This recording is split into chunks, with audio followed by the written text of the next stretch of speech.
여러분, 혹시 이런 말 들어보셨죠? 좋은 대학만 나오면 좋은 직업을 갖고 인생이 탄탄대로일 거라고. 우리 사회가 오랫동안 믿어왔던 약속이잖아요. 근데요, 그 약속이 지금 깨지고 있습니다. 어쩌면 이미 완전히 깨져버렸는지도 모르겠네요.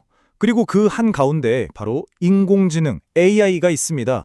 자, 화면에 보이는 이 숫자 30%. 이게 대체 뭘 의미하는 숫자일까요? 그냥 흘려들을 통계가 아닙니다. 이건 바로 우리 사회, 그리고 어쩌면 우리 아이들이 곧 마주하게 될 현실을 보여주는 숫자거든요. 네, 맞습니다. 이게 바로 2025년에 대학을 졸업하는 학생들의 예상 정규직 취업률이에요. 불과 1년 전만 해도 41%였는데 딱 1년 만에 30%로. 와, 무려 11%포인트나 뚝 떨어진 거죠. CNBC 보도에 따르면 원인은 아주 명확합니다. 기업들이 신입사원을 뽑던 바로 그 자리를 AI로 대체하고 있다는 거예요. 정말 충격적이죠. 그러니까 이게 그냥 요즘 취업 힘들지 이 수준의 이야기가 아니라는 겁니다. 우리가 철석같이 믿어왔던 공식, 열심히 공부해서 좋은 대학 가면 안정적인 미래가 보장된다는 이 사회적인 약속 자체가 뿌리부터 흔들리고 있다는 정말 심각한 위기신화인 거죠. 아니 도대체 왜 이렇게까지 되는 걸까요? 이 충격적인 변화의 이면에는요, 사실 우리가 오랫동안 애써 외면해왔던 좀 불편한 진실이 숨어 있습니다. 문제의 핵심은 바로 이거예요. 지난 수십 년 동안 우리의 교육 시스템이 뭘 했냐는 거죠. 한마디로 인간을 효율적인 노동자로 만드는 데 집중해왔다는 겁니다. 그런데 이제 와서 보니까 그 역할을 인간보다 훨씬 더 완벽하게 해내는 존재가 나타나버린 거예요. 네, 바로 AI입니다. 미국의 한 학생 신문 데일리 타르힐에 실린 칼럼의 한 구절인데요. 이게 정말 뼈를 때립니다. 대학은 사상가를 키우는 대신 노동자를 만드는 데 공범이 되어왔다. 우리가 AI 때문에 불안해하는 진짜 이유가 뭔지 아세요? 바로 대학이 비판적으로 생각하는 사람 대신에 그냥 회사에 잘 팔릴 만한 부품을 양산하는데 너무 집중해왔기 때문이라는 거죠. 정말 날카로운 지적 아닌가요? 맞아요. 바로 이겁니다. 수십 년 동안 우리 교육의 목표는 뭐였을까요? 시키는 일 잘하고 효율적이고 정해진 업무를 군말 없이 처리하는 그런 이상적인 직원을 만드는 거였죠.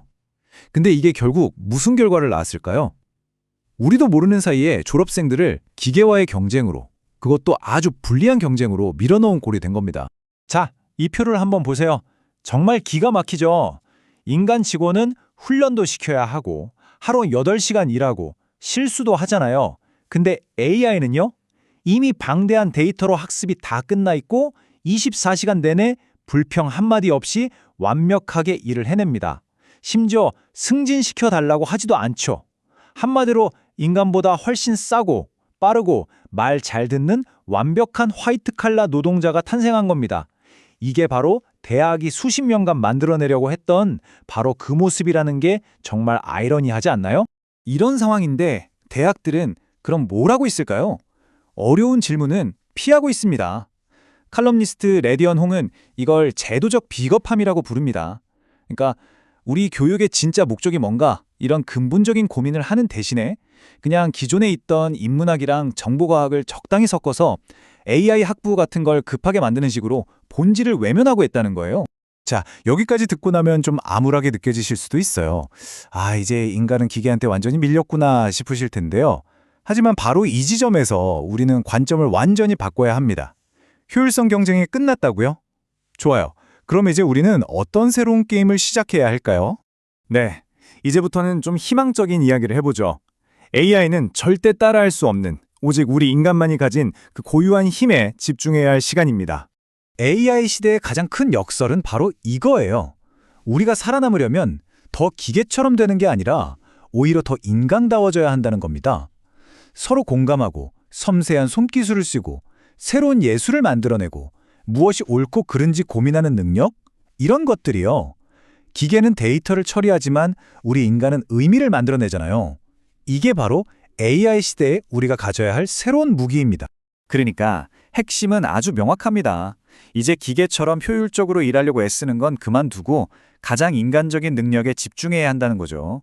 그리고 바로 이 생각의 전환이 우리 아이들의 교육 그리고 양육의 방향을 180도 바꿔놓게 될 겁니다. 자, 그럼 이제 가장 실질적이고 중요한 질문으로 넘어가 보겠습니다.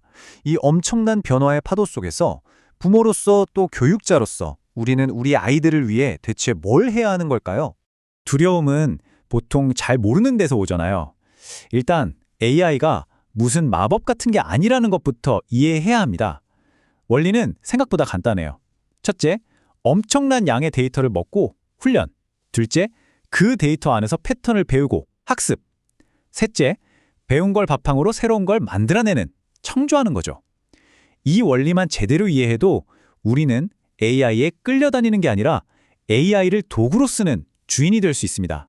바로 이 표가 우리가 나아갈 방향을 정확히 보여주고 있습니다. 과거의 교육은 정답을 찾는 데 목숨을 걸었죠. 하지만 미래의 교육은 올바른 질문을 던지는 능력을 키워줍니다. 혼자서 경쟁하는 게 아니라 AI나 다른 사람과 협업하는 법을 배우고요. 정해진 커리큘럼을 따라가는 게 아니라 프로젝트를 통해 스스로 탐구하고 문제를 해결해 나가는 거죠. 그래서 요즘 프로젝트 기반 학습, 즉 PBL이 핵심 전략으로 떠오르는 겁니다. 이게 뭐냐면요. 아이들이 AI를 그냥 정답 알려주는 계산기처럼 쓰는 게 아니에요.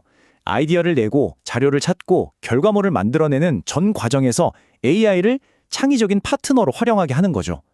바로 이 과정에서 미래가 요구하는 비판적 사고력과 창의력이 자연스럽게 길러지는 겁니다. 자, 이제 마지막 파트입니다. 하지만 이건 끝이 아니고요. 이 내용을 보고 계신 여러분 각자의 새로운 시작을 위한 출발점이라고 생각해 주시면 좋겠습니다.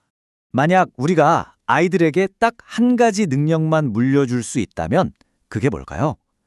저는 이 문장에 답이 있다고 생각합니다. 자녀에게 실패를 좌절이 아닌 성장을 위한 디딤돌로 보도록 가르칩시오. 모든 것이 하루가 다르게 변하는 시대잖아요. 이럴 때 가장 중요한 건 넘어졌을 때 다시 일어나는 힘, 바로 회복 탄력성입니다. 정해진 정답이 없는 세상이잖아요. 이런 세상에서는 실패를 두려워하지 않고 계속해서 새로운 걸 배우고 시도하고 또 성장할 수 있는 성장 마인드셋이야말로 그 어떤 기술 자격증보다 훨씬 더 강력한 자산이 될 겁니다. 배우고 또 배운 것을 과감히 버리고 다시 배우는 용기, 바로 이게 필요한 거죠. AI 시대는 이미 우리 곁에 와 있습니다. 이제 선택은 우리에게 달렸죠. AI는 우리에게 인간이란 무엇인가? 라는 아주 근본적인 질문을 던지고 있어요. 정답을 찾는 건 이제 기계가 더 잘합니다. 우리에게 남은 건 더 나은 질문을 던지고 서로 공감하고 새로운 것을 창조하고 무엇이 옳은지 판단하는 그런 능력들이죠. 여러분은 어떻게 인간다움을 선택하시겠습니까?